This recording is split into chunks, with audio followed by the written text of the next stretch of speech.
I must have dozed off.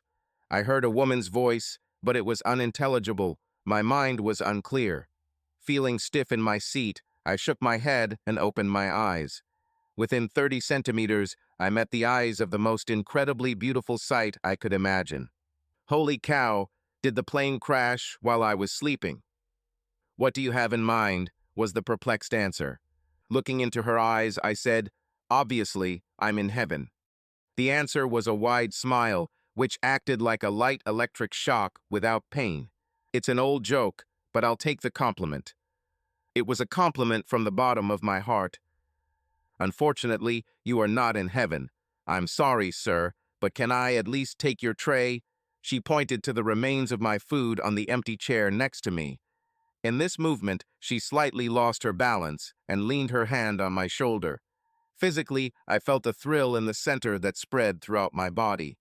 I sat there, unable to utter a word, with my mouth open. She leaned towards me and picked up the tray. I found a voice. You seem to be a Kiwi.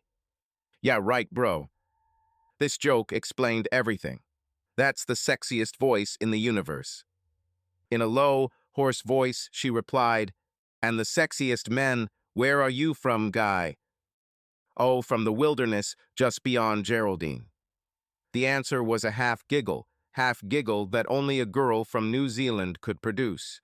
There was a pause after this. She tried to wipe the saliva from my sleeve that accompanied her giggle. Apologetically, she added, I'm also from a village near Mount Peel. What is your name? Lauren Whitmore. Are you related to Dan Whitmore by any chance? His sister. I played rugby with Dan Whitmore. I never knew he had a sister. I'm much younger. I went to boarding school and moved to the city with my mother when my father died. Yeah, I remember. Hell, Dan was young when he took over the farm, but he did a great job at it. Your dad taught him well. He never had your beauty. Yes, I'm more like my mother. He was like my father. I met your mother not long ago when I was in Geraldine. She was invited to my father's 60th birthday. She looks very well and seems very happy. You probably know that she moved to Geraldine to be closer to Dan and his family. Lauren's mood changed dramatically. Looking down, she said, sorry, I didn't know. Thanks for the information. She was about to leave. I took the opportunity to grab her hand. Lauren, don't say you were a bad girl. When you get back, call her. Visit her. She's a very nice woman. I'm sure she'll be delighted to see you. Lauren pulled her hand away. I thought, that didn't go over very well, so I added, look, I'm really sorry. That was a little cocky and presumptuous, I guess. Lauren paused. Apology accepted. You're absolutely right. I will. Anyway, sorry, I have to work. After that, I was completely awake. Sleep was out of the question. Lauren contributed to my increased vigor, as every time she passed me, I received a mild electric shock from her dazzling red smile. By the end of the flight, I was completely exhausted. I noticed that when she spoke to other passengers, her New Zealand accent was almost non-existent. It was just for me. Shortly before boarding, I saw her standing at the bulkhead. She had put on her cap and scarlet scarf and stood majestically upright, with her arms crossed in front of her. She was like a princess, but modest in her beauty. It was hard to believe that this beauty was a country girl from Geraldine. As I left the plane, I pushed my way to the gate with my carry-on luggage, and there stood Lauren, like she was on guard at the door. She flashed me one of her smiles, and then leaned over and kissed me on the cheek. The shock caused me to trip over my carry-on luggage, and Lauren held my hand. My parting shot was, damn, you should report this as an accident. You didn't mean to fall. No, I'm talking about a heart attack. I turned around, and as I walked down the ramp, I was rewarded with the laughter of a New Zealand girl. The meaning of a quick kiss is not lost on me. Airplane crew just don't do that in an Islamic country. It could cost her her job. I was in Maldives. It was quite an expensive trip for me, but I always wanted to go there. I'm an earthquake engineer, and I was at my company's European headquarters in London, working on a project that won the competition for the next Olympic Games in Korea. I adapted new technology from New Zealand for the intended design. The project was part of a competition won by an English architect in partnership with a local firm. Engineering design was carried out from London. I decided to take a summer vacation in the Northern Hemisphere to return home, see family, and maybe do some skiing. Being single and free, I thought I could do some diving in the Maldives. The plan was to spend a couple of nights at Valana Beach to settle in, and then head to the outer island for diving. I checked into the beach hotel and headed to my room. I tried to sleep. I thought about Lauren all the time. It got to the point where it was already 4 o'clock in the morning, and I couldn't sleep a wink. I decided to call my sister, Sarah. "Hey, Mike, where are you?" In mail. "Where is it?"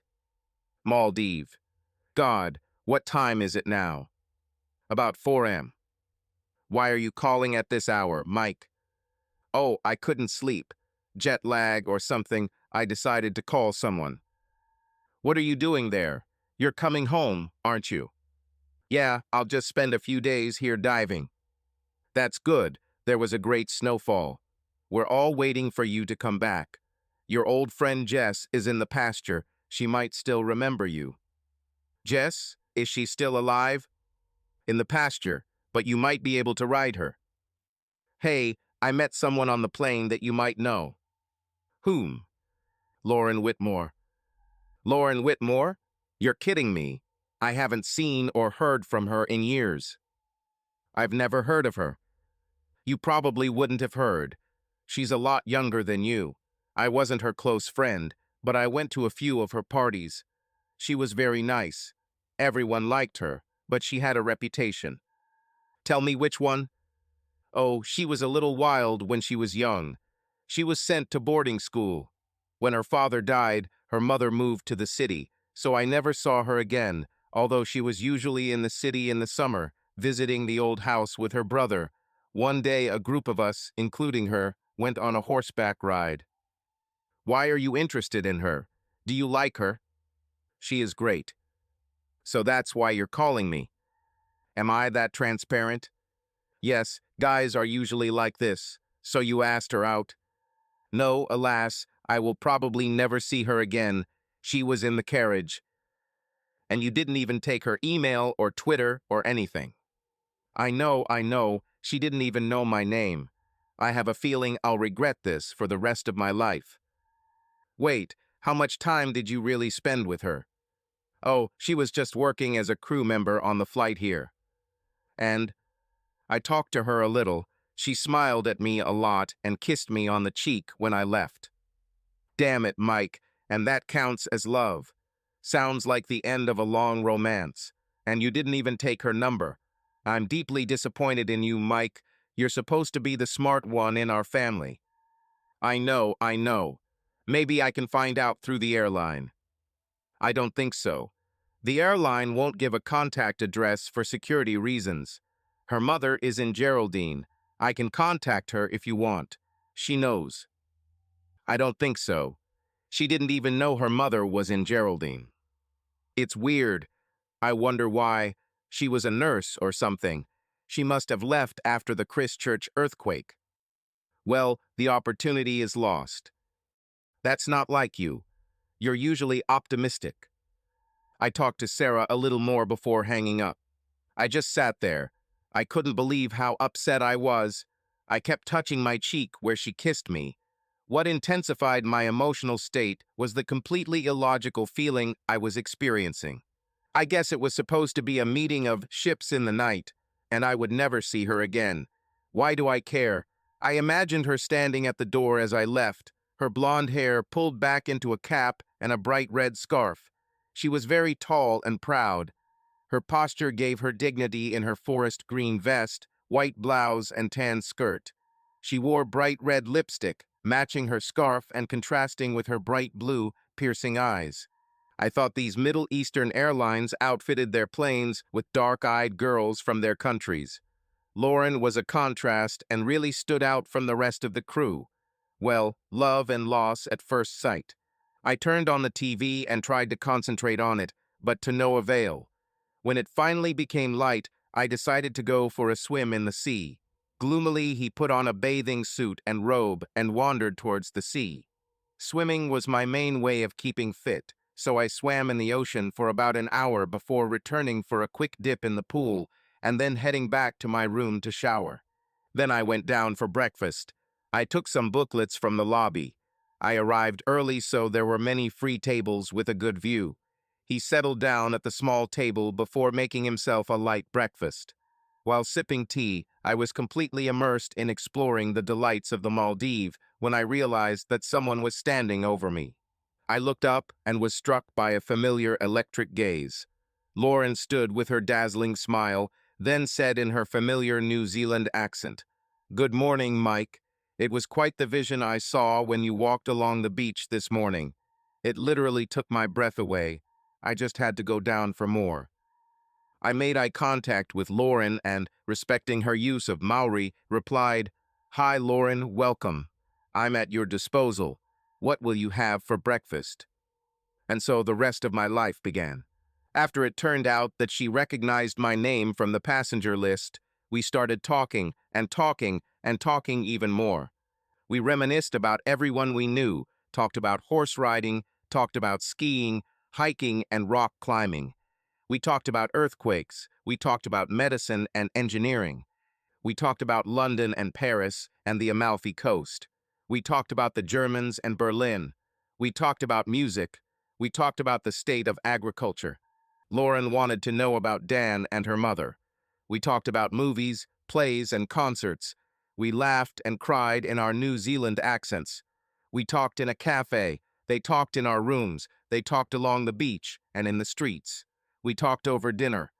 Then they spoke at the door of her room. Then they kissed, hugged lightly, said goodbye, and went to their rooms. I sat on the bed, exhausted and hoarse from talking. But we haven't made any further plans. Hell, I didn't even know how long she'd be in Valana. She was working, so as far as I know, she can leave before dawn. What's happening to me? Why can't I think straight? I think I'm having a nervous breakdown. Another terrible night. My mouth was constantly dry. I seemed to be sleeping, but I was constantly tossing and turning. I turned on the TV. It was no use. The morning was almost the same as yesterday. I went on an ocean swim. The soft yellow light of the early morning sun shone through the coconut trees and was already glistening on the sea. The water was warm and tropically buoyant, making my swimming easy. I emerged from the sea and walked towards the pool with a white towel and robe under my arm. He laid them on the slatted lounge chair and dove into the deep end of the pool. One quick lap, then two, and I was up. Lauren stood looking at me with her laser eyes. "Hey bro, room for two in this pool." With these words, she dove full length into the pool, and we seemed to float around each other. Finally, she came closer and took my face in her two hands and kissed me. I retreated. "Wow, you like to live on the edge, don't you? You could get us arrested." "No, not here, not in the hotel, maybe on the street." She then swam to the edge, stood up and walked to the lounge chair where her towel lay.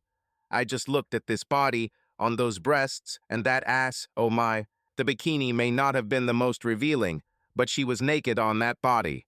Those cheeks were perfect globes. I climbed onto the side of the pool and walked over to Lauren. She stood with her back to me. I couldn't take my eyes off the most beautiful ass I'd ever seen. She noticed my approach. She rose from her bent position and stood up straight, turning to face me. We just stood there for a few seconds, looking at each other. My breathing was heavy, and I saw her chest rise in unison. We looked at each other with narrowed eyes. Finally, I spoke. "My room, breakfast in, maybe?" The answer was short and simple. "My number." Grabbing our towels and robes, we quickly went to her room. Taking the key card from her robe pocket, she led us inside, pushed me in, and slammed the door. We made love. Let's face it, we're a little desperate. I feel like I'm already in love with you, but I'll never see you again. So I said it, the word love, along with never see you again. Her answer surprised me. "I don't know how or why. This won't end here. I need to leave around 4 p.m. Then, looking me straight in the eyes, "Where there's a will, there's a way." We lay hugged in silence for a while. I felt her heart pounding. Lauren finally spoke. I think she felt a little awkward and had to explain. "You know, I love sex, that's me. If you were turned off by it, we wouldn't have a future." Lauren continued, "You see, when I was young, I rode horses. At the back of my parents' farm, there was an area of woods with a stream. No one went there except me. Even though it was close to the road, the forest was quite thick, and I had a secret path to the stream. There was a clearing of sorts, hidden from view. Being on a farm, I didn't have many friends, but there was one guy who studied with me since childhood at the village school. When I was at boarding school in Christchurch and came home for the holidays, we went horseback riding together, and I took him to my secret place. At first, we just chatted and fooled around. In our last year of school, as adults, we discovered real sexual pleasures. Anyway, I started taking other guys there to have fun. I called my visits dates. One of the guys was a nice Maori. He became my boyfriend. Unfortunately, his cousin came to visit him. I never took his brother to my secret place, but he came to my house when my parents were away. He tried to attack me. Luckily, my brother heard my screams and a fight ensued. My brother saved me, but the whole incident caused a lot of fuss, and my father died soon after. As a result, my mother decided to move to the city when I went to university. Life in the city became boring because I didn't know anyone. But the memory of my dates remained with me. I never felt violated by them because I was always in control. I was ready to hear suggestions about different things, but no one ever tried to force me. No one tried to force me except that guy, and all he did was tug on my clothes. I was ready to defend my honor to the death. That incident traumatized me a little at the time because I never associated sex with violence. I don't know if anyone other than the guys knew about my dates, although I'm sure someone would have found out eventually. I don't know what happened to those guys. They all disappeared from my life. I could be one of those guys. Hardly, you were too old. Lauren told me more about her growing up. When Mum moved to Christchurch, I was quite skinny and awkward in those days. A real ugly duckling. I don't remember how it started. I think Mum orchestrated it somehow, but I started doing runway modeling. It gave me a bit of confidence and grace. I became more confident in my body. I didn't date many guys. I was shy in that regard, and I was still living with my mother. I was still suffering from that attack. I thought I was in a serious relationship with a guy named Kenny, but he turned out to be gay. It was a pity because he was so sweet, a little arrogant, but always took care of me. I think after that I started dating different guys. Kenny at least got me back in the game. At university, I received a nursing degree. Over time, I gained a little weight, so my runway modeling career ended, but I took up photo modeling. I discovered that my new body became a magnet for men. I also realized that I could control them, just like I did in my secret place. I didn't have a real romantic interest until I met an English pilot named Brett. I was at a photo shoot for an airline. He worked for this airline. At that time, I had already worked as a nurse for several years. I was madly in love with Brett and followed him to the UK. I don't know why I didn't go to work as a nurse there, but I got a job at a fancy club. I then applied for a job at the airline he worked for. I don't think he liked it. I found out that he cheated on me. He had women everywhere. He was too good-looking and a real player. I was absolutely devastated when I found out about his behavior and left him. I was waiting for the ring. Now that I look back, I realize that I was lucky. You have to be pretty thick-skinned to marry such a ladies' man. I realized that I was always trying to impress him, but he took everything for granted. Moving to the UK was a big step for me. I had never traveled before, and my only friends in London were his friends, who hid his behavior from me. I hated all men after that incident, but by then I was already a flight attendant and traveled the world, taking revenge on men wherever I could. And suddenly I meet you, a real, warm Kiwi guy. Are you playing on the side? Should I take revenge on you? Niwu, I'm like a Labrador loyal. I never played on the side. I was painfully shy with girls.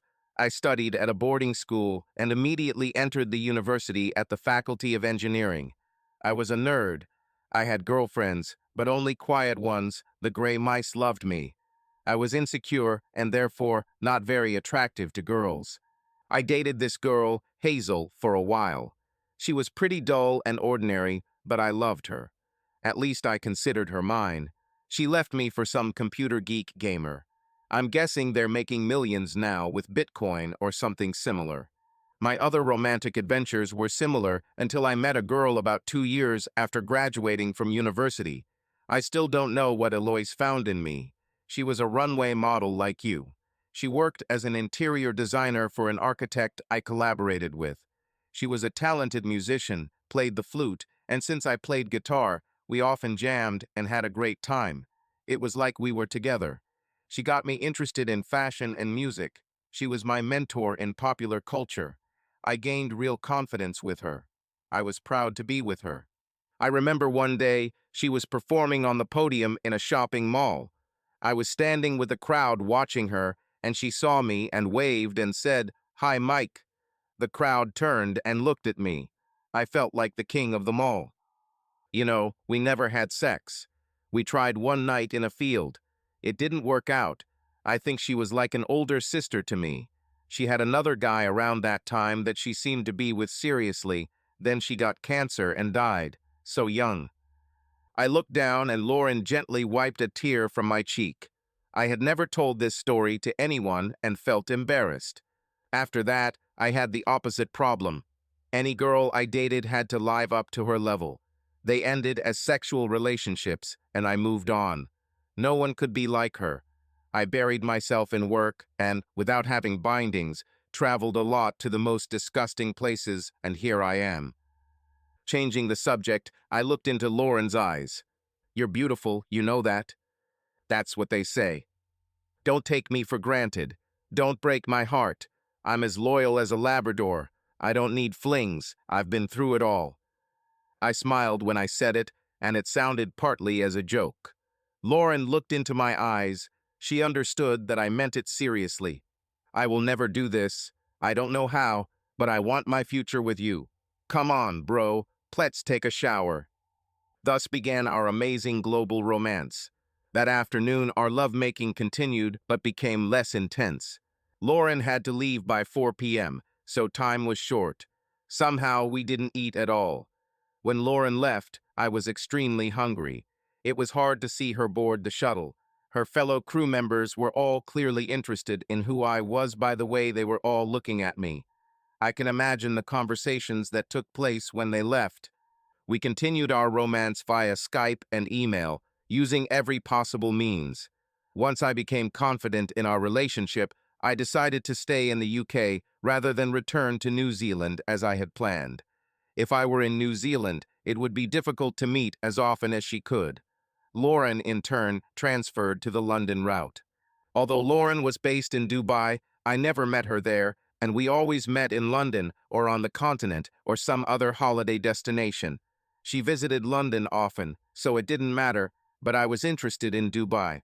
I could have gotten a job there, but Lauren talked me out of it. She persuaded me to go to the London School of Economics for an MBA. This happened when we got engaged. I paid for my tuition with money bequeathed to me by my recently deceased father. This kept me in London for 2 years. My main achievement during this period was to bring her back to New Zealand and reunite her with her family. We did this 3 years in a row for Christmas and New Year's.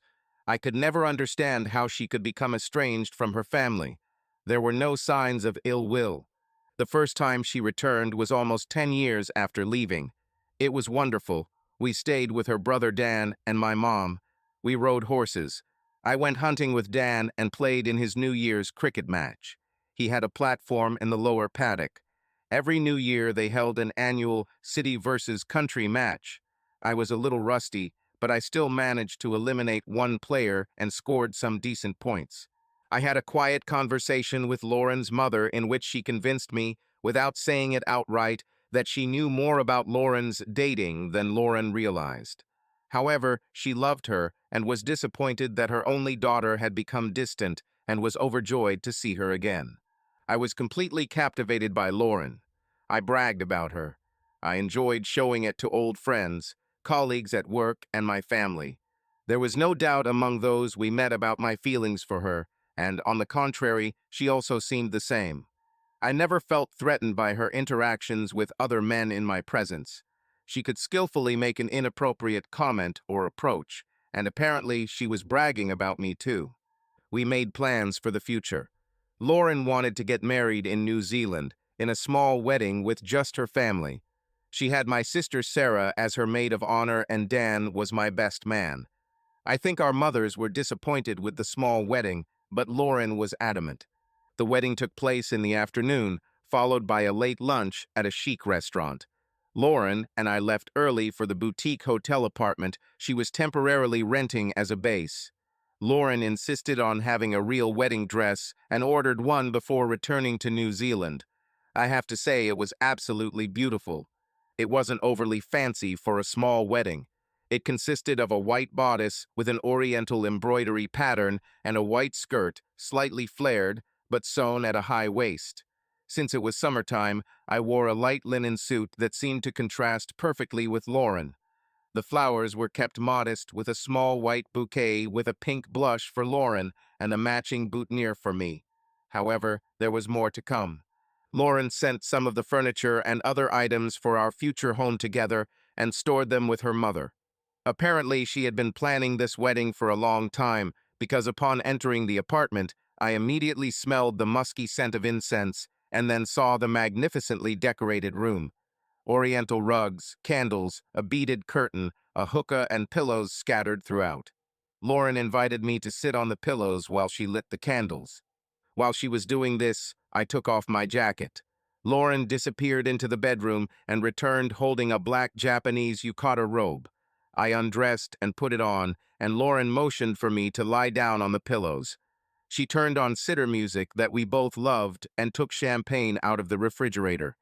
Handing me a glass, she filled it in front of hers with grace. Raising her glass high, she began to dance to the music.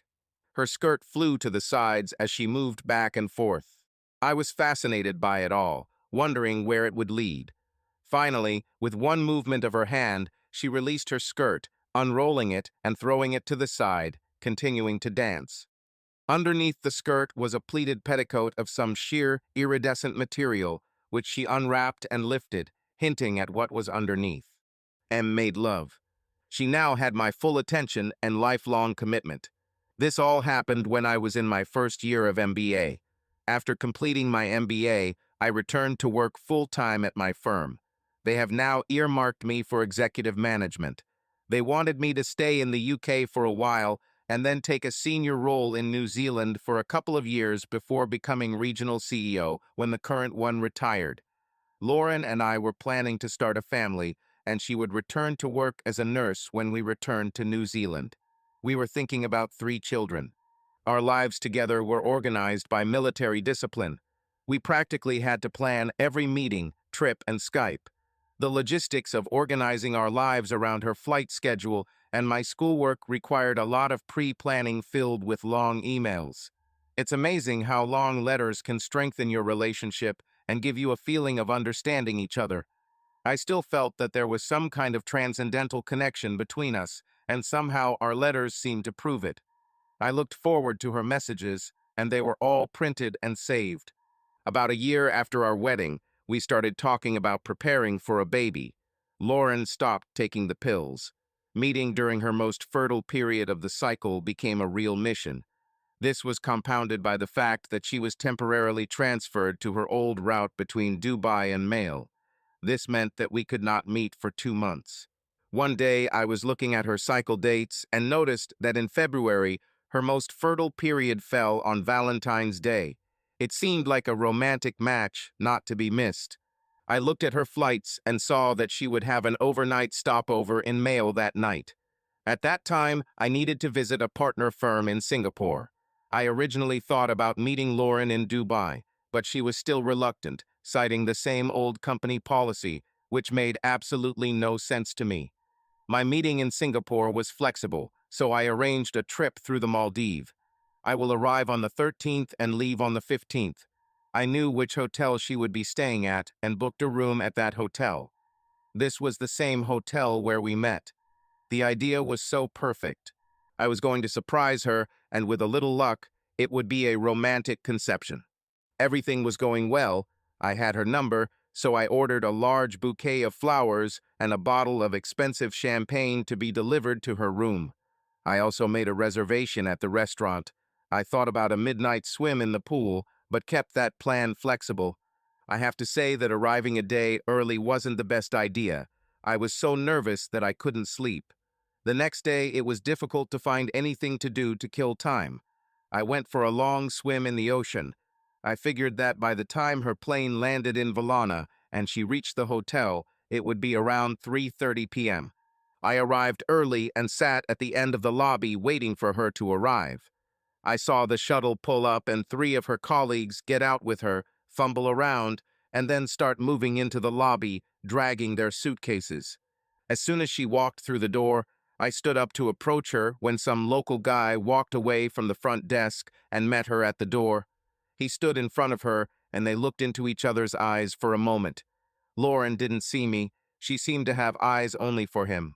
Then, having said something, he gestured towards the door, and they both turned and left. I hurried to the door, only to see her getting into a very large black Mercedes, the door of which was held open by the driver. I was stunned. I took out my phone and tried to call. It was turned off. I left a message saying that I was in mail and for her to meet me at the hotel bar. I was fucking miserable. I didn't know what was happening. I spoke with the administrator. From their point of view, she was staying in her room but did not collect the key card. I left a message for her to call me when she returned. I actually called the local airline office, but they didn't know anything. This night was the worst of my life. I tried calling again and again. I went for a walk along the beach. I went for another big swim in the ocean. I was tense and anxious. It was a terrible night. I swam again in the morning and went to breakfast. I noticed one of her colleagues sitting alone, a pretty Indian girl. I approached her and asked if she knew Lauren. She said she knew, and I asked if I could sit down. She happily agreed. I sat down and she asked how I knew Lauren. I decided not to tell the truth and simply said that I had known her for a long time from New Zealand and was surprised to see her here. We both ordered tea and I ordered a hot breakfast. The tea was brought while she was at the buffet. We sat quietly, sipping tea, until my breakfast arrived. I asked her how well she knew Lauren. "We share an apartment with two other crew members," she replied. "Do you often go out together?" "Ooh, she's too out of my level. She has many boyfriends. I think there is one in each port. She looks very beautiful. Ooh, she's too pretty for her own good, I guess." "What kind of boyfriends does she have?" "Rich. Did she tell you about them?" "She brags about them all the time." This makes me angry. Is she an escort girl or something? "No, nothing like that." "She's not getting paid then?" No, no, no. She does not receive the gifts that one would expect. She gets some jewelry and clothes, I think." "Do you know her boyfriends?" "Only two of them." "Can you remember their names?" "There is Hussein in Dubai. He's a prince or something. There's Ben in London. He is really rich. He is a banker." I had never met these two, but they were the ones she talked about most. I actually raised my eyebrows at that.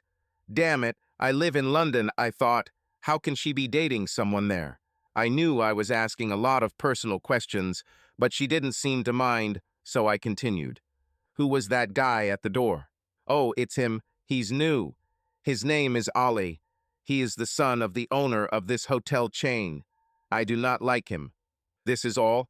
"No, no, no. There are many more of them. I haven't known her for long.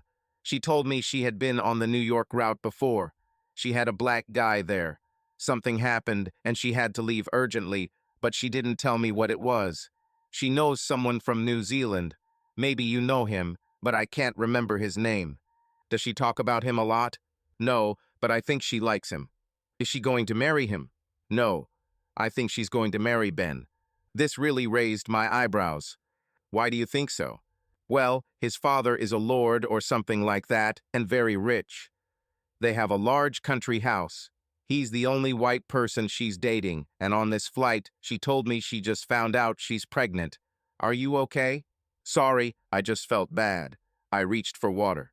Is this your heart? You look flushed. No, no, no. It's more of a flashback. Iraq, you know. It was a quick lie, but it seemed to cover my concerns. Oh, poor thing. Want to talk about this? Nothing to say. When are you leaving? I'm leaving tomorrow morning right after breakfast. Do you think Lauren will come back here? No, she will go straight to the airport with Ollie. Oh, sorry I missed it. Can I tell her you were here? By the way, my name is Amelie. Thank you, Amelie. Yeah, tell her Mike was here.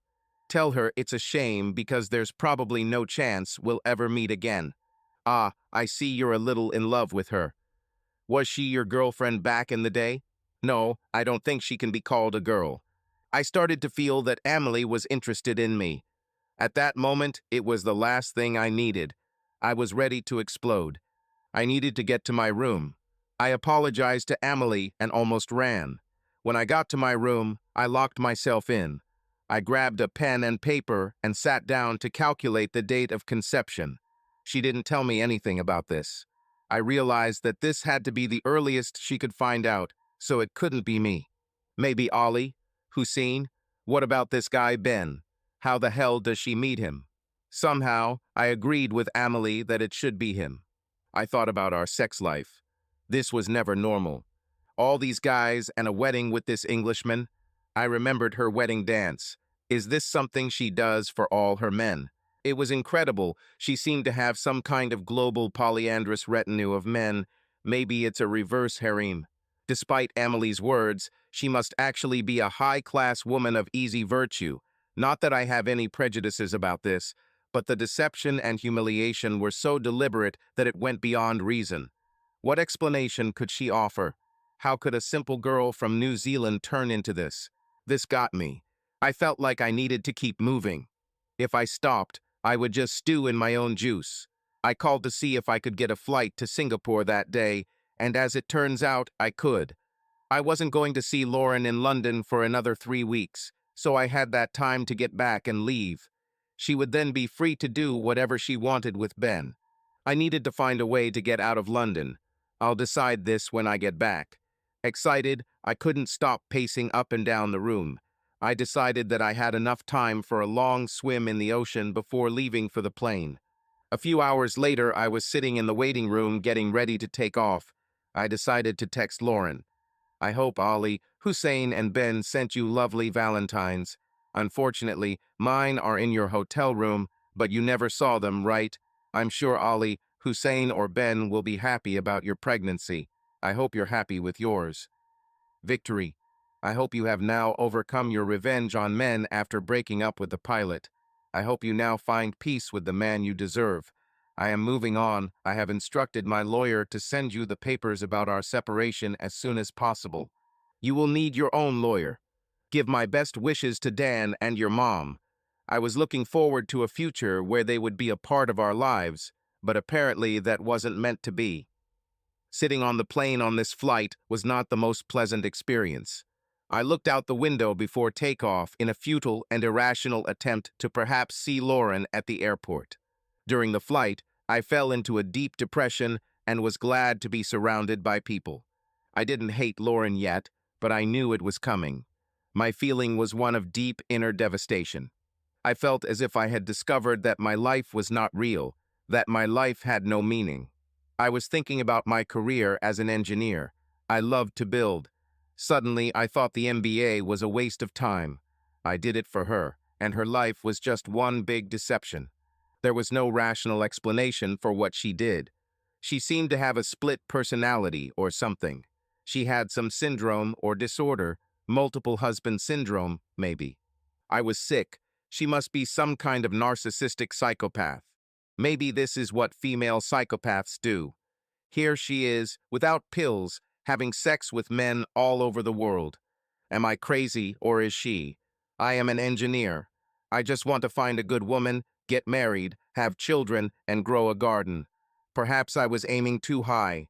Maybe it's the celebrity world, whatever it is, I want to get out of it.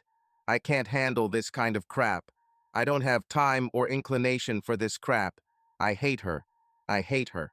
She destroyed all my dreams. I hate this bitch. I kept myself busy in Singapore.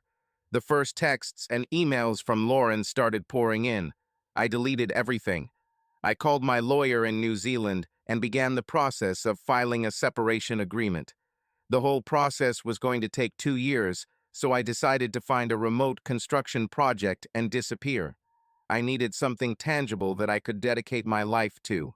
I was lucky that being an engineer and building something, I could find comfort in it.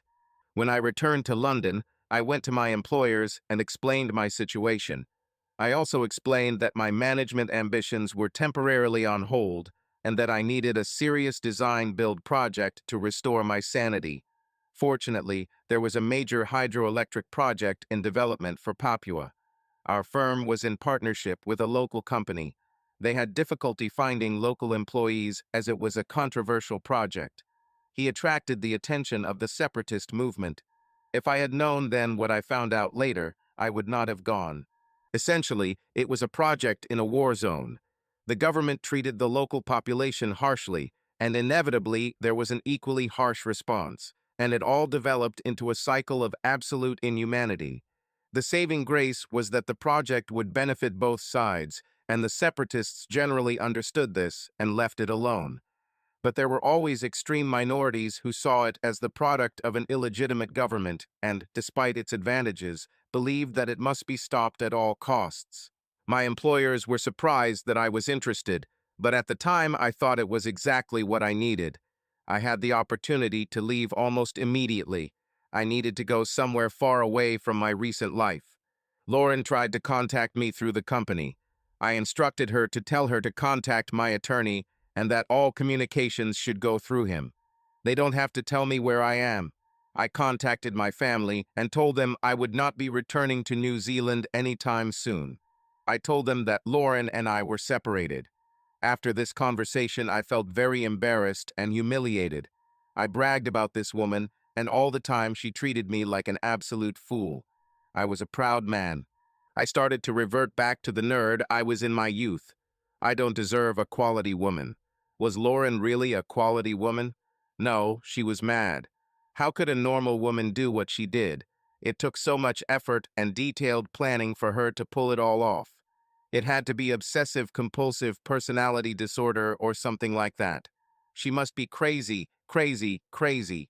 What did she get out of it? What satisfaction could she get from such chaos of relationships? I first flew to Osaka Airport in Sorange.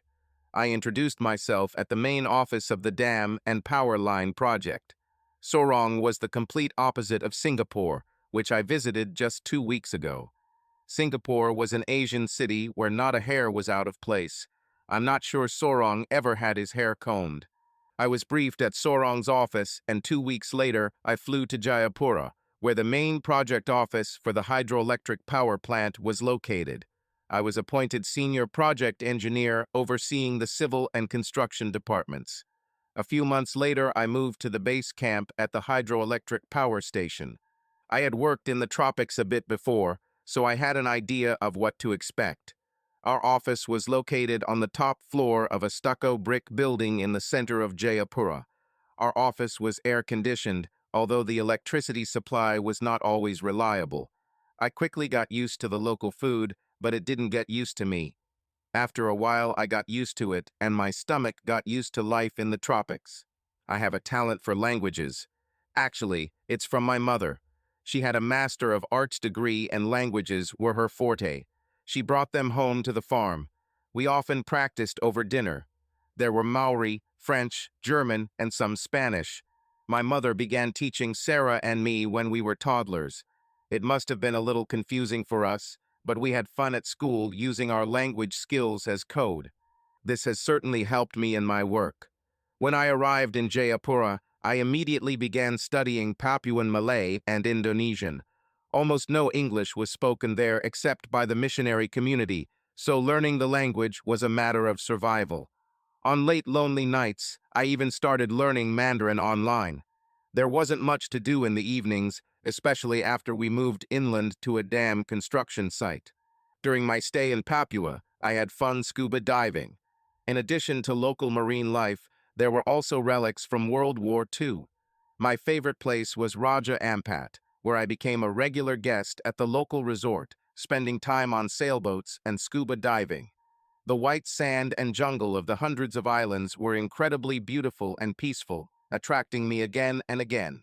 It was all therapy for me. Most of my snorkeling, however, was spent in Cenderawsih Bay. Interacting with whale sharks and turtles was the best snorkeling I've ever done. Work on the dam continued. In the first year, there were no significant interventions from the separatists. There was one issue on which the separatists had an influence. 3 villages were to be flooded when the reservoir filled. We had to move them to higher ground. We also had to develop some commercial activities and means to grow food. A scheme was proposed to create fish farms in the lake. As with all these enterprises, there were those who accepted the change and those who resisted, and this is what the separatists exploited. I had some sympathy for the separatists, but I did not dare to interfere in politics. The area's roots go back to the sultanates, the Dutch, the Japanese, and now the Javanese. Local residents considered themselves under occupation, so friction continued. As a result, we had a permanent contingent of Indonesian army based in our camp and patrolling the construction site. This project was supposed to be key to the economy and reduce the province's dependence on diesel. The irony was that the separatists themselves would benefit from the project, so their goal was to be destructive rather than stop the project. I managed a small on-site project team as well as a supervisory team. Among the other engineers was a young woman from Lombok named Surya. I interacted briefly with a number of expatriate engineers. They were keen scuba diving partners, but expats often came and left, so my stronger relationships were with the Indonesians. I think I was starting to go a little crazy by this time, but Surya in particular gave me a warm feeling. She was always pleasant to me, and we often had lunch together. She was tall for an Indonesian, and her hands had long, expressive fingers. Surya was as lonely as I was. She had a couple of friends in the administration, but they were both Javanese. Surya was a traditional dancer in her youth and sometimes danced for us. We had an old CD player, and she would put on a CD of gamelan music and move and gesticulate fluidly to the rhythmic sounds of gongs and other percussion instruments. I was fascinated by the movements of her long, expressive fingers. I loved those sessions and fell in love with her in a way. But we never touched or kissed. We just talked or looked at each other. When we did this, we were never alone by her choice. She chose one of the men to accompany her. I felt sexual tension with her in an atmosphere that could be compared to a Jane Austen novel. How beautiful it was, my love was unrequited. I never knew how she really felt, and the cultural gap was so great that I couldn't bring myself to make a move. Be that as it may, it was all short-lived and fate intervened to ensure that it never happened. We worked in a camp surrounded by barbed wire. The camp also included our living and dining facilities. This particular evening was a special and memorable moment. It wasn't an anniversary or anything like that. The company's chief cook had just arrived at the camp from the coast. He brought along coconut crab and prepared a special dish with crab meat and some sea cucumber, thinly sliced and cooked Asian style, lightly fried with sesame oil and served with rice. After dinner, Surya danced for us, or rather for me, since it was obvious who her attention was directed to. She was wearing her brown-gray skirt and cream blouse that she usually wore to work. When she danced, her eyes moved quickly and she pointed and flowed to the beat of the music. At that moment, I felt like I couldn't be more in love. It was a typical sweaty, stuffy evening, and after the dance, we settled into the big comfy chairs in the living room to watch the satellite TV. Suddenly, we were interrupted by the sound of gunfire. It soon became clear that some separatists had broken through the wire. We had private security, and we saw that they shot 2 of the attackers at the gate, and the rest fled. Someone set off an alarm to alert the army. We saw the group moving towards our offices. Apparently, they were trying to set fire to the buildings. A couple of guards appeared from somewhere and started shooting at them, which broke up the group, and they disappeared into the shadows. Suddenly, two of them appeared in front of the living room where we were. They saw me, and I was an obvious target. Surya jumped up and ran towards the door, shouting at them in Indonesian and blocking their view of me. It was the wrong decision. I knew she was doing this to divert their attention from me. One of them was with a traditional sword. He killed her. The English engineer, George, who had recently arrived at the construction site, stood to the side of the door. He had the presence of mind to try to protect her, but unfortunately he was too late for Surya, but still made the attacker drop his sword. I turned my attention to Surya, but she was already dead. The army arrived at this moment with a lot of wild automatic fire. In fact, some of the bullets ricocheted off the wall a meter from my head, showering me with shards of plaster. All attackers were either captured or killed. Because the staff were very upset, the company decided to evacuate us briefly by helicopter, while the army combed through anyone suspected of having links to the group in the area. This had the effect of pacifying the population, but did not add to our popularity. I suspect the combination was quite harsh. The army arranged for us to be evacuated the next morning by army helicopter to Jayapura. Returning to the company office, the adrenaline from the night's fight had completely worn off. I was deeply upset by the loss of Surya and the cruelty I saw. Although we consoled each other, we were mostly left to ourselves. We were in Jayapura for about 2 weeks before we were allowed to return to work. Surya's body was transported back to Lombok, so I couldn't attend the funeral or anything like that. There was no counseling or other support. In the end, I just had to get over it and go back to work. The main effect was that I had nightmares at night. I was very nervous for a long time, but the actions of the separatists were not repeated again, and in the end, everything calmed down. It also made me think about my love for Surya and my love for Lauren. I was thinking about the evil in the world. I thought about how life should be and began to regret my hasty abandonment of Lauren. I developed a love for Surya, but knew almost nothing about her. She told me about her family, her sister and brothers, but nothing about what motivated her. What did she really know about me? With Lauren, it seemed like I knew so much about her, but I was shocked by this other side that I knew almost nothing about. But I never gave her a chance to explain. This other side was foreign to me. There had to be an explanation. Strangely, I started to feel guilty because I felt like I had somehow cheated on Lauren. I couldn't rationalize the thought. I also felt survivor's guilt because of Surya. She gave her life to protect me and was killed in front of my eyes in the most brutal manner. I never gave her a chance to express her love for me. Somehow, I compared both of them. I saw myself as not having the courage to take a step in both cases. I was determined not to let this thought consume me. If given the opportunity, I would not repeat the same mistake. Some time later, I was nearing the end of 2 years on the project when I was on the site of one of our proposed villages. I didn't usually work on the front lines, so to speak, but when given the opportunity, I liked to maintain my field engineering skills. In this case, it was to our advantage that I was there. Using an electronic GPS device and a rover, I surveyed and marked out the village in a clearing we had cleared in the jungle. These villages were a sensitive issue, and no one wanted any resumption of separatist activity. Having a boss on site added weight to the negotiations with the village chiefs and gave them authority while I could explain the benefits of the scheme, which of course was beneficial to them. In turn, they tell their youth groups not to interfere and provide useful information about any threatening activities. Our village development team lived and worked in temporary accommodations on site, made up of containers that we delivered by helicopter. Living in a container in the tropics is not very comfortable since they were not insulated and the old air conditioners were very noisy. The containers were quite Spartan with a few beds in some and one for our office needs. The toilet and showers were placed far enough apart to avoid smell. I didn't wash often and wore a dirty shirt and khaki shorts. I had a terrible worn-out hat to protect me from the sun when it appeared and boots necessary for the tropical mud. In general, a sight that would frighten the horses if they were here. Working with the team, I stood next to my instrument mounted on its bright yellow tripod. I had a chain man with the rover and another assistant, whom I called Jake for some reason, who stood next to me holding a large umbrella that we used as an umbrella to protect the instrument as well as myself.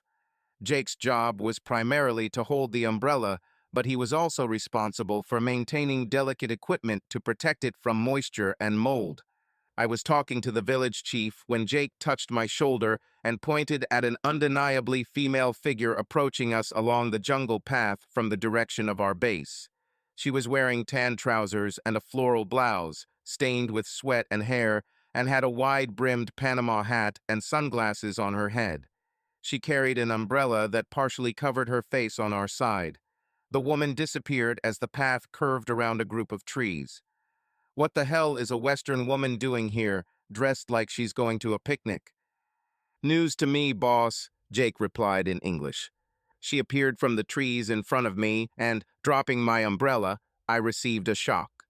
We looked at each other in silence. We both tried to say something, but nothing came out. She weakly tried to joke. "Dr. Livingston, I presume," she said with a half-smile. "Lauren Bacall, perhaps." Stupid answer that still makes me shudder, but the scene was so cinematic. "I think this is where you should run towards me in slow motion with open arms." Lauren lifted her sunglasses. She wasn't wearing makeup and her hair was pulled back into a ponytail. Looking at her without makeup, I realized how beautiful she was. She didn't need makeup. She was thinner than the last time I saw her. Those piercing blue eyes, high cheekbones, and full lips oozed sex appeal. No wonder all these men were drawn to her like flies to honey. How can I compete? I felt something flutter inside. Even with this fleeting encounter, her erotic aura still had such an effect on me. I stopped hating her a long time ago. After Surya's death, I tried to forget the past by immersing myself in work. The experience with Surya had put a damper on any lingering interest in the opposite sex, so Lauren's arrival shocked me in many ways. I couldn't think of anything to say other than a quiet, "What are you doing here, Lauren?" At this point, I couldn't even remember why I left her in the first place. She didn't seem to know what to say either, so I shouted at the other workers in Malay that I was going back to base camp and gave some instructions to continue working. This seemed to impress Lauren, who stood there smiling. I couldn't help but think how beautiful she looked. Damn, I haven't seen a Western woman in months. I pointed to the dark red diesel all-terrain vehicle. We had to haul our gear, and suggested that Lauren wait in the shelter of the cabin while I finished filming. After apologizing to the village chief, I finished what I was doing in about half an hour. Jake packed the gear into the back of the rover. Then he, the chain man, and I joined Lauren in the cockpit, and we drove back to base camp. The route back to base camp took about an hour and was not easy. We didn't speak at first. I was worried that Lauren was taking a risk by going to us, as it was easy to get lost, and she was lucky to get here unharmed. "How did you get to base camp?"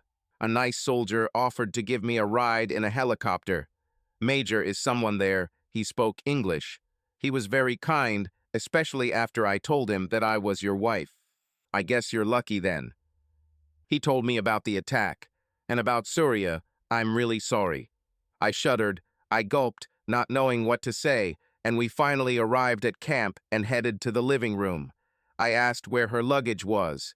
Lauren replied that she told some guy that she was my wife, and he took the luggage to my room. "Are you still my wife?" "Yes." "I thought I divorced you." "You tried. I don't even think it's been 2 years." "Is it true?"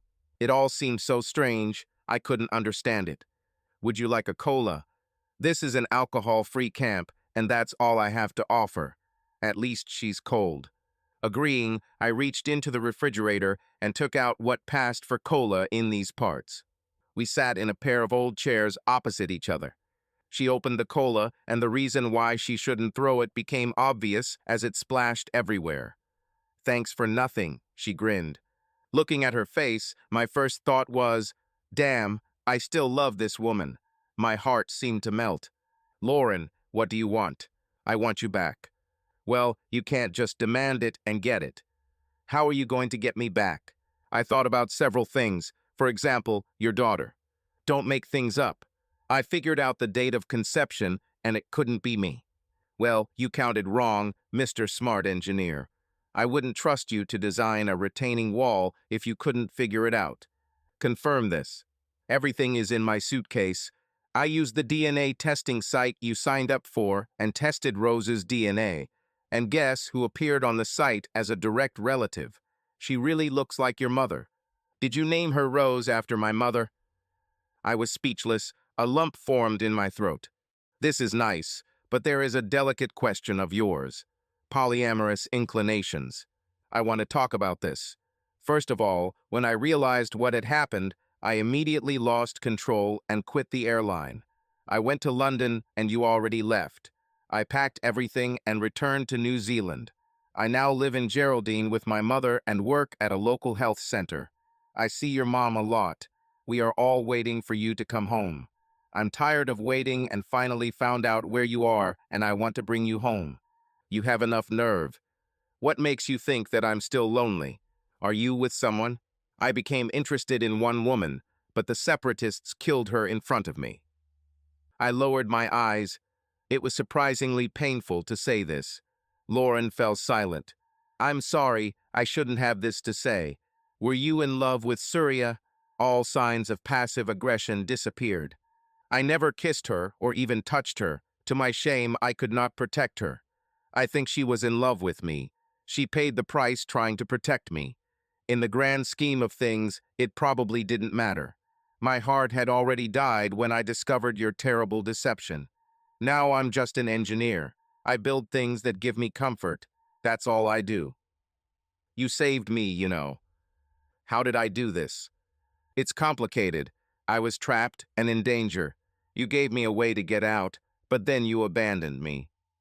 I don't understand. I'll explain, but there's another girl who needs her father. Didn't Ali, Hussein, and Ben fit that description? What did Ben think about you leaving him? Ben, he was gay. I was just providing him with hostess services. Yes, but I noticed that you didn't tell me about it. How the hell did you pull this off? This had to be some kind of clever deception, considering that we were in the same city. What about Hussein? Now I understand why I was never allowed to come to Dubai. I'm guessing it was a hostess with benefits. No, no benefits. Hussein was a very jealous and powerful man. He was the only one who had any power over me. He had influence over my employer. He wanted me exclusively for himself. But no benefits. In the end, he found out about Ben and cornered me. And Ali? With benefits, I'm afraid. What about the others? Lauren started crying. This went on for some time. Her nose was running in the heat. I rushed around trying to find something to wipe her face, and the only thing I found was toilet paper. At least it made her smile. Can we do this interrogation with a psychologist or something? I don't think there are many psychologists here in the jungle. We can talk to the bird of paradise or someone else. Can you come back with me, please? I love you, and I'm deeply sorry for what happened. I'm very, very sorry for what I did to you. I know my behavior was strange. I received psychiatric help. I spent 2 years in absolute purgatory, and I want you to want me again. What about Ben, Hussein, and Ali? They are no more. Are there any temptations? None at all. I completed 2 years of treatment for depression. Does this mean that I will come back, make you happy, and you will be free, will love myself? Stop being so sarcastic. This is serious. I was on the verge of suicide. I need you. Rose needs you. We all need you. I can't live knowing what I did to you. Please come home. We can have the 3 children we talked about. I'm done with my old life. I want to ride horses with my family. With you by my side, I want to ski with you. I want to watch you play cricket on New Year's Day. Curiously, I couldn't tell her to leave. I wanted those things too, but I had to swallow a lot of pride. I remained passive. I'll stay here until you agree to leave, Lauren stated firmly. If you insist, you might get bored. I will take risks. Lauren stayed. It wasn't easy. We only had one bed to sleep in. Lying next to her, Hugging was natural. At least my bedroom had a little air-conditioned oasis, and cuddling felt oddly comfortable and therapeutic. One night, I woke up from a bad dream, sobbing. Lauren held me, my head on her magnificent breasts. It was more maternal than erotic. I realized what I had been holding back for so long. Lauren was patient and allowed me to let out all the pain freely. I didn't attack Lauren. Most of the accusations were directed at me. I realized that Lauren had forgiven me for the pain I caused her, but I was still far from reciprocating. There were too many questions, but I was quickly getting closer to being ready to try again. Over the next week, our conversations became easier and I became less prone to sarcasm. Lauren found things to do and did little things for me. I began to enjoy asking her to do things, but I enjoyed it even more when she wanted something from me. All this happened by itself. I didn't even think about it. But I could revert to sarcasm or anger. After a little over a week, I decided that this couldn't go on, and I would make a decision even though it wouldn't be good for Lauren. All these questions simply haunted me. I could have easily been polite, but trust seemed like a step too far. She became a mother or sister to me in a sense. I've never seen her motherly side before. This was a new personality for me, and despite her previous innate sexuality, I was now not particularly attracted to her in that way. Damn it, I needed it though. It was Monday, and I noticed that she looked a little flushed. Later that night, she tossed and turned in bed. I was forced to sleep on the floor. Early in the morning, she had a full-blown attack. There was a doctor at base camp who also ran clinics for the locals. I went and woke him up. He came running across the camp in his boxers and robe. He quickly examined Lauren. She has already calmed down. He thought she might have dengue hemorrhagic fever and decided that we should immediately call a helicopter and take her to a private hospital in Jayapura. The helicopter arrived at 8 a.m. and Lauren was secured in the back seat with a doctor sitting next to the pilot. I grabbed a few things prepared for a few days' stay and went to get them in a working hillocks. It took me almost a whole day on winding roads to reach the coast. At the hospital, she was lucky to be placed in a private room. The prognosis was confirmed, and she was placed in intensive care. Along the way, she received a blood transfusion. I was told she had a 50-50 chance of survival. I brought a camping mat, and for a few rupees, they allowed me to sleep on the floor. I lay on the floor in her room for a whole week. At times, she was conscious, then fell into unconsciousness again. Finally, she began to recover. Seeing her lying there, I felt the urge to protect her. She looked so vulnerable, this woman who ruined my life. On the third night, I had another nightmare. I experienced Surya's murder again, but instead of Surya, it was Lauren. I woke up alarmed and stared at Lauren, who, to my relief, was alive and asleep. I felt a wave of inadequacy. I couldn't protect Surya. Again, I couldn't protect Lauren either. By the end of the week, our past was forgotten and replaced by the joy of her recovery. I learned to love Lauren again through thick and thin. I now knew that I didn't want to lose her. I wanted to be there and perhaps prove to her that I could take care of her better than before. Now I felt that she suffered just like me. Maybe I could learn to trust her. Perhaps she was right about the consultations. Maybe there was a way. She said she was trapped. Maybe there's an explanation I could live with. Plus, her vulnerability made me feel like we could be close again. When she recovered, the doctor said she probably wouldn't get this strain of dengue again, but it might be best for her to return to a more temperate climate. Lauren returned with me back to base camp. Unfortunately, the air conditioning wasn't working, and I lay in bed with her, cursing that it was too hot and sweaty to cuddle and snuggle with her. I decided that we should return to New Zealand. I will take a vacation and then return to complete some important work. My usefulness for the project has almost dried up. When I announced this to Lauren, she was overjoyed and hugged me. The feeling of her big, beautiful breasts pressed against me triggered a reaction that I unfortunately missed. Lauren felt and looked into my eyes. She whispered, "I can't wait." But somehow it was too hot to start right then and there. Only a week later, we enjoyed a cool night in a spacious bed. There was still some reluctance to commit fully. We both decided to go to counseling when I finally returned.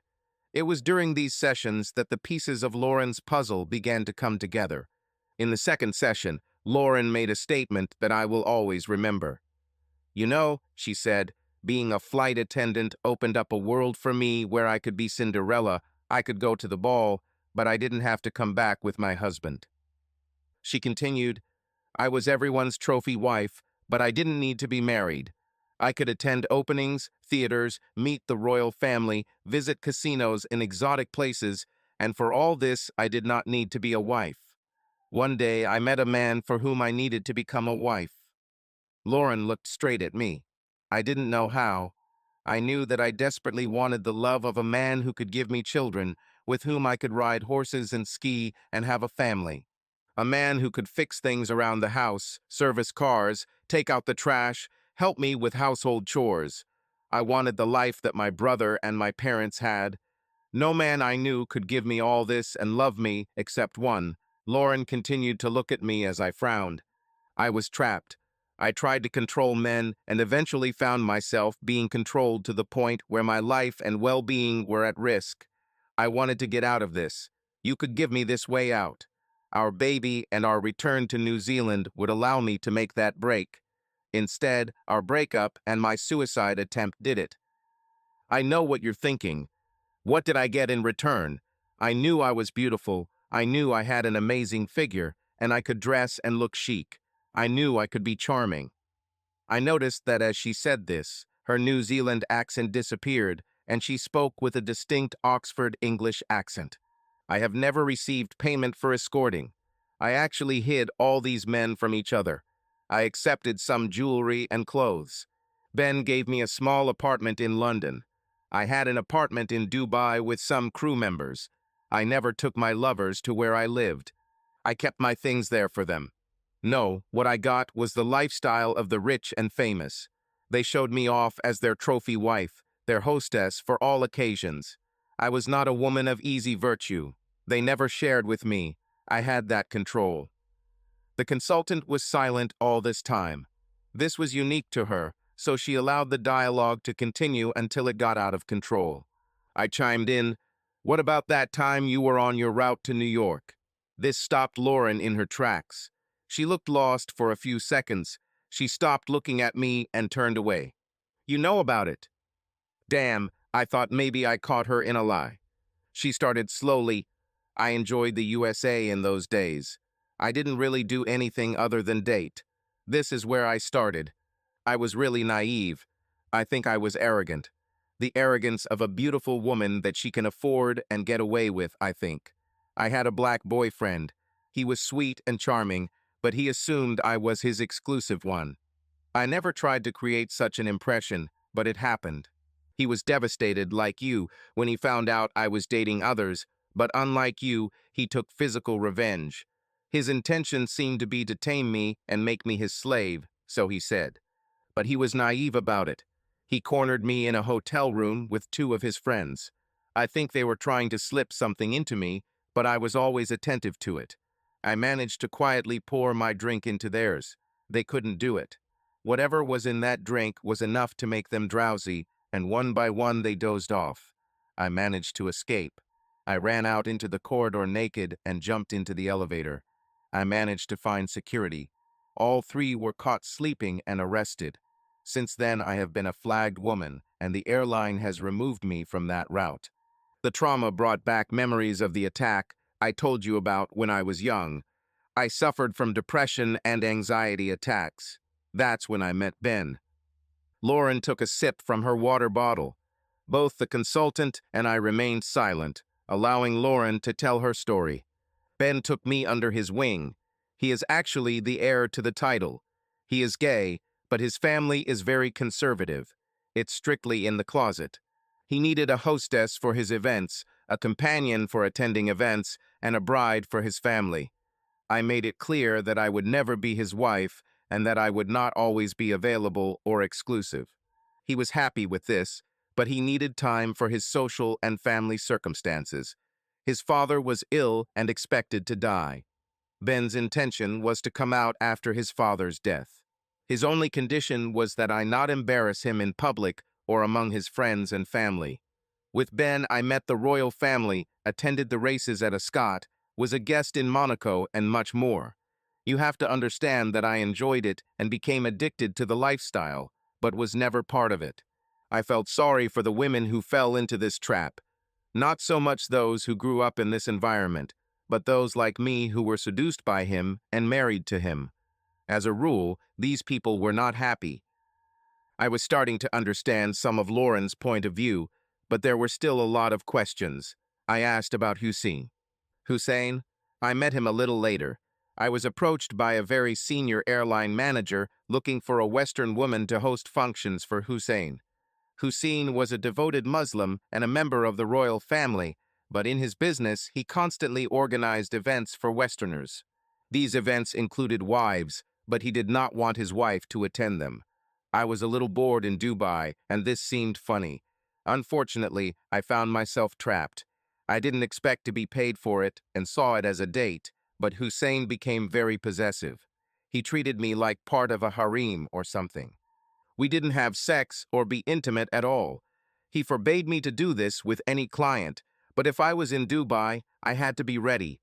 For all intents and purposes, when he hosted the event, I was his wife. It got to the point where I was organizing events on behalf of Hussein when he wasn't there. Hussein made it clear that if I did not work for him, I would lose my job at the airline. I told my managers about this, and they paid me a bonus regularly. Unfortunately, I once went to the BAFTA Awards with an actor I met on a flight, and we were photographed on the red carpet. I got in trouble from both Ben and Hussein for this, so I was told not to take pictures with anyone else. Neither Ben nor Hussein knew about each other. There was a short pause as Lauren noticed my frown. "What's wrong, Mike? You don't believe me." "What you did with Hussein and Ben seems plausible to me, but there were others, weren't there?" "Yeah, but it was like dating. I received invitations and requests all the time in hotels and on flights. If someone suggested an event that seemed fun, I agreed. I was very selective, especially after the incident in New York. Sometimes they might involve sex, sometimes they wouldn't, but I never went out just for dinner and dancing. If there was any seduction, it was I who did it. Hussein and Ben never knew I did it. And you still kept it up after we got married, didn't you?" I said this in a very even voice. The consultant immediately became wary, trying to assess what this would lead to. Lauren lowered her head. She didn't answer right away. I noticed a tear roll down her cheek. "Yes." "Why?" I don't know. It was a lifestyle I was addicted to. I did this for years, and it was something I did in places where I was alone. A habit, I suppose, and there was never anyone who could find out. I still felt attached to Ben. His father was very sick, but not yet dead. It seemed like it took a lot of careful planning. You had to be obsessive to keep it going. I still don't understand how you dealt with it. Oh, it was towards the end. Everything got out of control. I just thought that everything would stop when I left the airline, and I strived for this, but unfortunately, Hussein found out about Ben. What did he do? He threatened me. I was really afraid that he would kill me. He was clearly considering it. I invited him to sleep with me. I thought it would calm him down. This made him even angrier, but he slept with me anyway. He was cruel about it. I was afraid that after this I would not be able to have children. He said he wasn't done with me yet. I was really afraid of what he might do. What about Ali? Did you have sex with him? Yes. I was forced because of Hussein.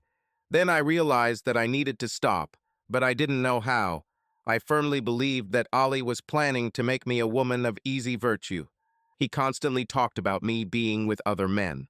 Hussein must have organized the itinerary that brought me back to the Maldives. Ali was a relative of Hussein. Ali was much more westernized. I think Hussein was going to force me to marry Ali, but Ali had other ideas. Hussein and Ali didn't know anything about you, Mike. Knowing some of those who were involved with Hussein, I now saw my life in extreme danger. At this point, I had to cut ties with Ben. I also discovered that I was pregnant. I panicked and I told my flatmate Amelie too much.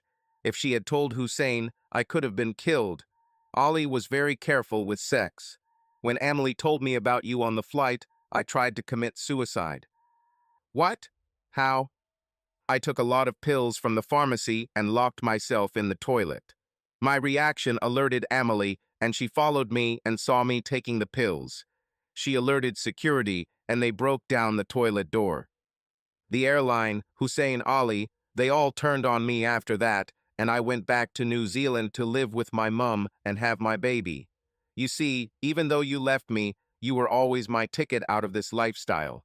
I never stopped hoping that I could get you back. I realized once, and for all that I couldn't control all men, especially the one I so desperately wanted. So this became the basis of our consulting. Most of the remaining sessions included exercises on overcoming remaining doubts, intimacy, trust, respect, and confidence. I left my old job, despite my previous ambitions. I soon found a modestly lucrative position in Christchurch with some prospects that could support the lifestyle we wanted. We moved into a house that Lauren helped us with. The house was to be part of Lauren's inheritance. Her mother lived part-time in the small flat behind, but kept her other home in Geraldine. The why of Lauren's behavior was never fully resolved in my mind, but I learned to live with the mystery. Lauren and I became increasingly relaxed together. We started appearing in public. Our friends were very happy that we were together again. The breakthrough came one evening when we, both without thinking about it, started talking about our future together. This eventually led to a discussion about children. There was something about this discussion that spontaneously excited me. This has not happened since that short episode in Papua. It all started when we were doing something every day in the kitchen. I put away the dishes while Lauren got the machine ready for a cup of coffee. We passed each other closely. I spontaneously hugged her. We made love. And maybe that's how Max was conceived. We actually visited Lauren's mother. Rose and she were with my mother. Lauren's mother often did this so that Lauren and I could spend time together. Last night paid off. Lauren and I were now on the road to rebuilding our relationship again. The rest of our lives could not have been more normal. Just Kiwi family life. 3 children, a couple of cats, a Labrador, and a couple of ponies, and eventually a small plot of land in the countryside. Lauren could not have been a more devoted mother to her children and wife to me. It seemed that her life as a flight attendant was some strange, distant dream. For me, my decision to reconcile with Lauren was completely justified. That former life never interfered with our life together. I learned to trust her again, and those unanswered questions just didn't seem relevant to our life together. When the children were teenagers, everything changed. Lauren complained of strange headaches and experienced random involuntary movements. A scan showed she had a tumor, but it was small and relatively treatable. After treatment, she seemed to be in remission. Lauren decided to show me the clearing where she had her little gatherings so long ago. We rode her brother's horses into a patch of woods on the farthest reaches of his farm. It was a cloudless day with a powder blue sky, and the pastures were scorched by the summer sun. We drove along a wide grassy shoulder and came to a stream that flowed under a small wooden bridge. Dismounting from her horses, Lauren led them up the stream, parting the overhanging vegetation, and entered a narrow gorge that opened into a wide clearing. We walked up the creek, and then Lauren took both horses around the corner and tied them to a tree, and then came back. She sat down on a moss-covered fallen tree surrounded by ferns. She motioned for me to sit next to her. I sat down. I noticed that she was breathing heavily. "Do you want to touch me?" she said. "Yes. It's worth $5. Cold. Where's the money?" "Here you go." I clumsily took it out. $5 bill from a wallet. She took it and hid it in her skirt pocket. "Do you want to take a look? It'll cost $10. We repeated the deal. A thought came to mind. Those connections you had when you were a flight attendant, were these secret dates? Lauren looked relieved that I finally understood. This was never mentioned in our consultations. "Yes, you're right. These were secret meetings. Initially, I kind of hid them from Brett, like he was my parent. I knew that he had affairs himself, and I think it was some kind of revenge. They kind of got out of control and became meetings that I hid from my parents and my various lovers. With you, I never learned to stop. These meetings made me feel like I was a girl with power over the guys. Finally, I thought I understood. Lauren jumped up the slope towards the old pile of rocks behind the tree. She pushed aside some stones, and a triumphant cry was heard. "This is my box of money. No one has found her in all these years. I'll take her home." And Lauren really did it. A year later, the tumor returned with a vengeance, and Lauren died after 6 months of suffering. It was truly devastating to our family. Her funeral was well attended as Lauren had been known as a nurse at the medical center for many years. I stood there with our children, now young adults. Rose, Max, and Fleur were there. Several crew members from her flight service were also present at the funeral. There was one man who was very upset, whom I did not have time to meet. Of all people, Amelie was there. After the appointment, I was able to speak with Amelie alone. She was still beautiful in her own way. She married Pradeep from Mumbai. Pradeep, it turns out, was one of the people Lauren was dating. Amelie said this went on for about 3 years, and he was devastated when she left him. This was before my time. Amelie started dating him around the time we first met in a hotel in Mail. Amelie said Ben crossed paths with Pradeep, but Pradeep was in Mumbai all the time. Pradeep and Amelie eventually emigrated and settled in New Zealand after she was transferred here with an airline. She always wanted to come because of what Lauren told her. Were you ever worried that Lauren and Pradeep might rekindle their relationship here? Yes, but I don't think there was such an opportunity. Either way, she was devoted to you. I never heard of her resuming her old life. All she talked about when we were dating was you and the kids. I saw Lauren a few times, but obviously we didn't communicate regularly. Facebook friends only. There are 1 or 2 crew members that you know that I see regularly. I use them to keep an eye on you too. Pradeep didn't come to the funeral. No, he was upset, but he refused to come. Are there other long-term men that I don't know about? Did you know about Charlie Gok from Singapore? He was someone who loved perversion. This went on for about 4 years, I think. I don't think she saw him often, and I don't think she ever got serious. I think she loved experimenting with it. He was very nice to her and one day asked her to marry him. She said she was actually trying to understand these things and didn't like it. She was afraid of what it might lead to if she married him. And there was also, it seems, a Jewish art critic in New York. This was before she met that black guy, and an artist who was passionate about it. They wanted to do it together, but she couldn't accept it. Somewhere in New York, there is a huge painting dedicated to her. It bothered me to hear all this. Amelie had never mentioned this before, and neither had Lauren. I always accepted that I didn't know the whole truth, but these weren't just little white lies. It all seemed implausible. How did she have time for all this? The truth was in the details, so I had to ask. What about Ben? Was it a sexual relationship? Oh yes, it was full-blown, I'm afraid. He was bi. There was a huge scandal when she left him. His parents were furious. They thought she was pregnant with his child. Of course, after that she had a nervous breakdown. They didn't bother her anymore. Oh God, she didn't tell you. She said he was gay and she was just his friend to his parents. Well, maybe she was lying to me and telling you the truth. She liked to embellish her stories. I guess we'll never know. What about Hussein? Oh yeah, it was supposed to be secret. I think she was happy to get out of it. When she tried to commit suicide, this was her salvation. You, Hussein, and Ollie had plans for her, I think. He found out about her meetings. Meetings? This is the first time I've heard anyone else use this term. Yes, that's what she called them. She never called what she did with you dates. You were the lucky one. She was unusual, I think, but she loved you and left all these wonderful men for you, and I was the lucky one who got Pradeep. I thought for a second. You once told me that you only met Ollie and Pradeep, so you've never met these men. No, but I saw the photographs. What, Lauren is with them?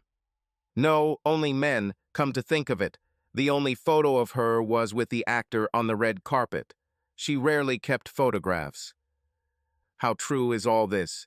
What does Pradeep know? No more than we really are. So you rely only on her words. Now that you say so, are you suggesting that she made it all up? Emily thought out loud. I don't know. Who would have known? Why would she make this up? Maybe she embellished a lot of trivial things. Perhaps, but after all these years, it really doesn't matter. I think as you get older, it becomes difficult to distinguish between a dream and a memory, I suggested. In the end, her only real asset was her family. She once told me that her life was like Cinderella going to the ball, but not having to return with her husband. Maybe she's tired of these balls. That explains a lot, I think. But if she was lying about these things, it clearly had nothing to do with our lives here. She didn't have to. She got what she really wanted, real and tangible, without having to impress anyone but you. Emily hit the nail on the head. Lauren was a Kiwi farm girl, after all. She could only be happy in connection with this world. She could be wild with sex, but she was never addicted to it. Our sex life wasn't great, and she never showed that she cared much about it.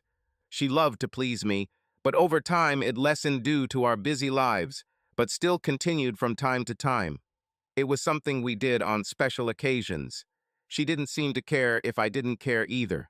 Now I realized that I was not worried about her past life. I made my own decision, and in the end, it turned out to be the right one. There were so many contradictions, even from Emily herself. Whatever her life was like at that time, Emily was right. The only real thing left was her family. This was what she really wanted. With this, she could leave her old life, real or imagined. Some time later, while sorting through her things, I found her metal money box. It looked like it was filled with cash. I never opened it. I shook her, feeling her weight, thinking, oh my God, that was a lot of meetings for one girl. I eventually returned the box to the clearing and hid it where Lauren found it. This was the only real proof of her past life, and I really didn't want to know the details. I wondered again if these so-called meetings had stopped throughout our marriage. I remembered our last act, her only meeting shared with me in the clearing, and thought, yes, perhaps they have stopped, but only in her head. That's what I'd like to think, at least. Subscribe to our channel so that your love doesn't cheat on you, and go ahead and listen to the next story, because this story is nothing compared to the next one.